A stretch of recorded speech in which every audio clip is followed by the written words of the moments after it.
শ্রী শ্রী রামকৃষ্ণ কথামৃত প্রসঙ্গ। ঠাকুরের উপদেশ প্রণালী। গুরু মহারাজজি। ঠাকুরের উপদেশ প্রণালী।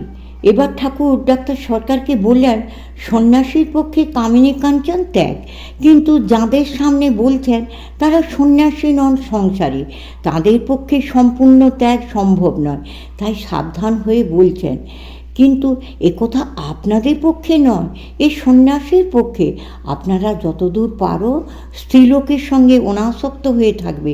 কেবল অনাসক্ত থাকার উপদেশ দিয়ে ক্ষান্ত হলেন না, অনাসক্তি অভ্যাসের উপায়ও বললেন। মাঝে মাঝে নির্জন স্থানে গিয়ে ঈশ্বর চিন্তা করবে, সেখানে যেন ওরা কেউ না থাকে। স্ত্রী সঙ্গ থেকে তিনি দূরে থাকতে বলছেন সত্য, কিন্তু তার মানে এই নয় যে তাদের ঘৃণা করেছেন।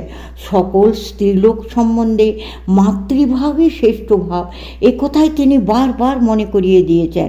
মায়ের সঙ্গে সন্তানের সম্পর্ক যেমন মধুর তেমন পবিত্র, তাই এই সম্পর্কের উপর তিনি জোর দিয়েছেন।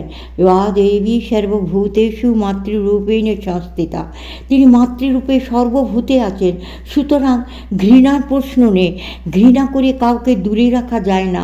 মুকুন্দ দাসের একটি গানে আছে, যারে তুই করবি ঘৃণা রাখবি দূরে দূরে, সে তোরে টানবে নিচে, রাখবে পিছে, রবে সারা হৃদয় জুড়ে। ঘৃণা করলে ঘৃণার বস্তু সারা হৃদয় জুড়ে থাকে, তাই ঘৃণা নয়, একটি শুদ্ধ পবিত্র ভাব হৃদয়ে রাখলে আর কোনো ভয় থাকে না। ঠাকুর যখনই কোনো উপদেশ দিয়েছেন সেটি কার্যকর করবার জন্য প্রণালীও নির্দেশ করেছেন।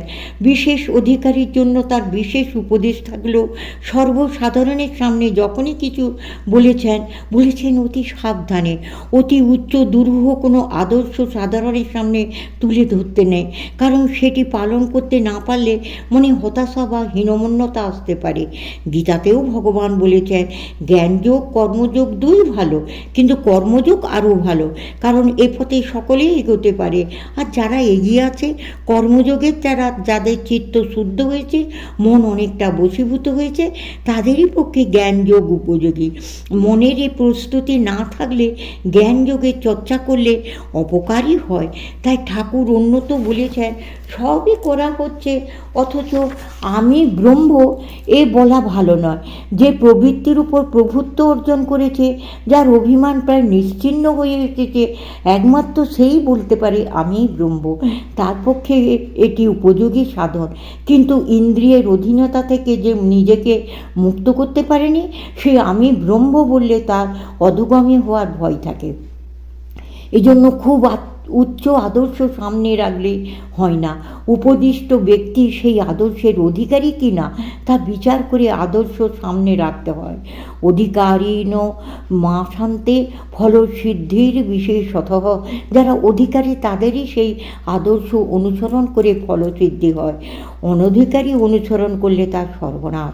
ভাগবতে আছে, ভগবানের উপদেশ শুনবে, তার লীলা কথা স্মরণ করবে, কিন্তু তিনি যা করেন তা কখনো করতে যাবে না। তার স্বরূপে যে অবস্থিত হবে সেই মাত্র তার কাজ করতে পারবে, অপরে নয়।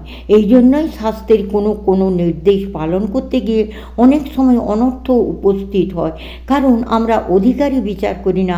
শাস্ত্রের নির্দেশের আপাত অর্থ একটি হলেও ভিন্ন ভিন্ন অধিকারীর কাছে তার ভিন্ন ভিন্ন রূপ। এ বিষয়ে একটি দৃষ্টান্ত দেয়া আছে।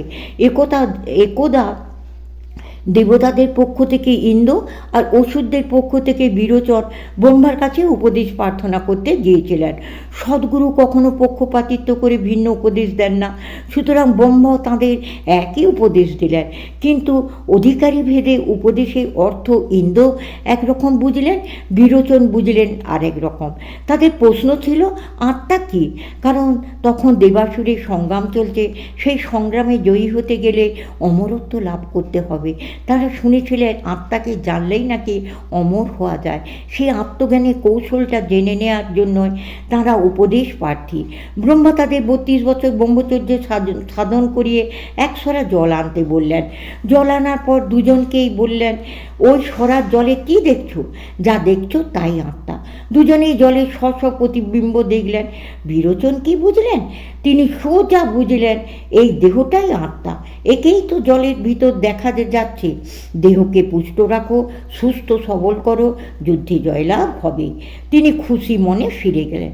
ইন্দু প্রথমে ওই রকম ফিরে যাচ্ছিলেন, যেতে যেতে তার মনে হলো অলঙ্কার বর্জিত এই দেহটা এখন একরকম দেখাচ্ছে, আবার অলঙ্কার ভূষিত অবস্থায় তো অন্যরকম দেখাবে।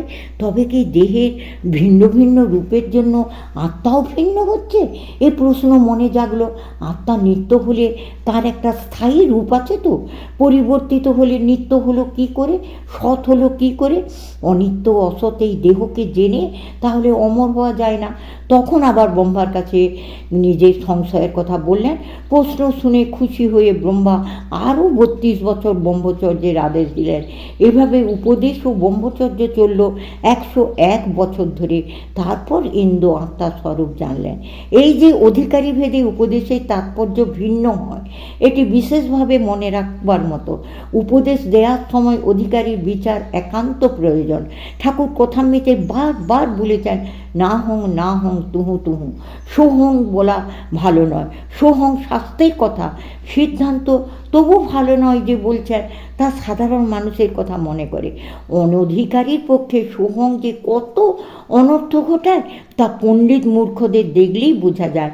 শাস্ত্র পড়লেই যে শাস্ত্রের তাৎপর্য বোঝা যায় না, তার দৃষ্টান্ত ঠাকুরের সেই রাজা ও ভাগবত পণ্ডিতের চমৎকার গল্পটি। তুমি আগে বোঝো। রাজার এই কথাটি বিশ্লেষণ করতে করতে পণ্ডিতের কাছে ভাগবতের সার সত্য উদ্ভাসিত হলো যে তিনিই একমাত্র সত্য, আর সব মিথ্যা।